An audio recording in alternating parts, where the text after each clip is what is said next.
হাতে ধরে দিয়ে তার বাবা চাকরিতে চলে যায়। তারপরে সে খুব কান্না করে, তারপরে তার সৎ মা তাকে খুব অত্যাচার করে, তারপরে খুব মারধর করে, তারপরে তাকে বাড়ির কাজ সব করিয়ে নেয়।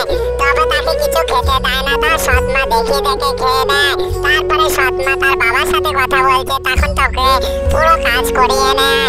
তারপরে সে একদিনকার রাত্রে বার থেকে বার করে দেয়। তারপরে সে ভাবছে কোথায় যাব।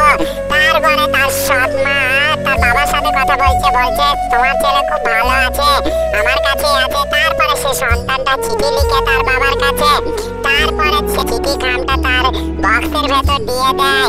দেওয়ার পর তার বাবার কাছে চিঠিটা চলে যায়। তারপর তার বাবা খুব রাগ করে বাড়ির দিকে রওনা দেয়। তারপরে বাড়ি আসার পর তারপরে দেখে তার সন্তান অন্য জায়গায় শুয়ে আছে। তারপরে পুলিশের কাছে হেল্প চায়। তারপরে মেয়েটা অনেক কান্না করে, তাকে জেলে ভরে দেয়। তারপরে ছেলেটার বাবা খুব সুখে দিন কাটে।